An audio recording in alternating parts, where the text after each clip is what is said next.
Hello, I'm Liz, one of Dairy's reference librarians, and welcome to another episode of Misinformation Busters.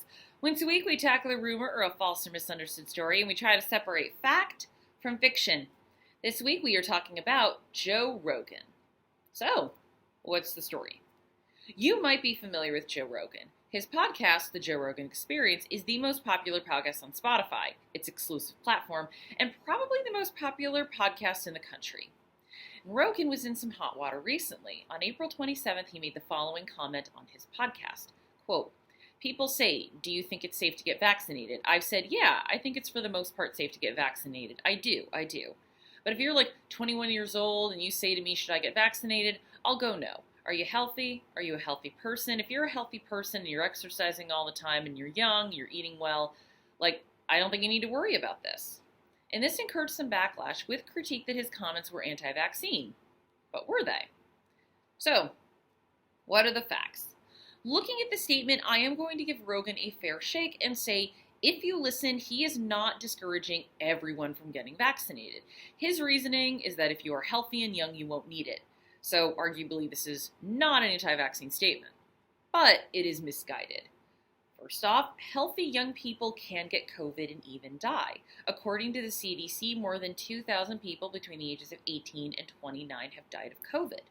Rogan also went on to say that his kids had it and they were fine. But that isn't the case for everyone. There have been 3.7 million kids diagnosed with this, and around 260 kids under 17 have died. And even if you say, well, that's a small number, that doesn't take into account two other factors: the long-term effects and variants. As an example, we have Mo Bamba and Jason Tatum, two 20-something NBA players. They were diagnosed with COVID, and while they've returned to the league, Tatum has been having lung issues. So you can have COVID, be all but asymptomatic, and have effects months down the line, and we still don't even know about years down the line. And again, let's not forget the variants. In fact, we are seeing an uptick in younger people getting infected with the B.1.1.7 strain. And if you're still on the, oh, I'm young and healthy train, don't think about COVID. Think about herd immunity. Anthony Fauci was asked about Rogan's comments, and he said that vaccines aren't just about making sure you don't get COVID, it's making sure it doesn't spread. And he added that unvaccinated people are, quote, propagating the outbreak because asymptomatic people who might not know they have it can still inadvertently and innocently spread the virus. So the more people get vaccinated, the less that this can happen. And not to mention, there are people that cannot get vaccinated for various reasons. If anything else, you vaccinate yourself to keep them safe. Now, you might ask, why do we care about what Joe Rogan says anyway? Well, as I said at the top, he does have one of, if not the most popular podcast in the country. He has a platform and he has reach. And he has spread misinformation before. In September of 2020, he spread a debunked rumor that people were setting fires in the Pacific Northwest. And he apologized to his credit. But the fact that he admittedly did not fact-check before talking is, a little worrying. Not to mention that he has given a platform to pseudoscience before and conspiracy theorists like Alex Jones.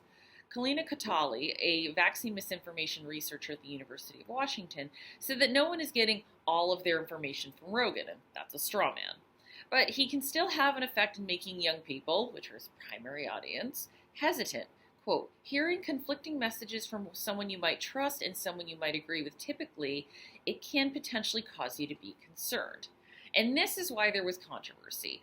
A well-known figure putting out scientifically wrong information can have an effect even if it isn't on everyone. We're still trying to get enough people vaccinated to reach herd immunity, and encouraging hesitancy, even if you don't see it that way, isn't helpful. This is kind of similar to Gwyneth Paltrow, who has consistently been called out by medical professionals for peddling and platforming pseudoscience via her Goop brand. Maybe that's why Rogan is called Goop for Men. Point is, like it or not, there's a responsibility when you have a platform. Rogan did clarify his comments, saying that he is not anti-vaccine and would encourage people to get the vaccine, as well as acknowledging the arguments that health professionals made. Quote, I just said if you're a healthy person, you don't need it. Their argument was that you need it for other people. That's a different conversation, and yes, that makes sense. He also went on to say that he is not a doctor and that he is not a source for medical information. And hopefully he and his listeners remember that in the future. Thank you for watching, and as always, check for sources in the comments and feel free to research using our EBSCO databases available through the library's website. Or when in doubt, ask a librarian or a medical professional, and I'll see you next week.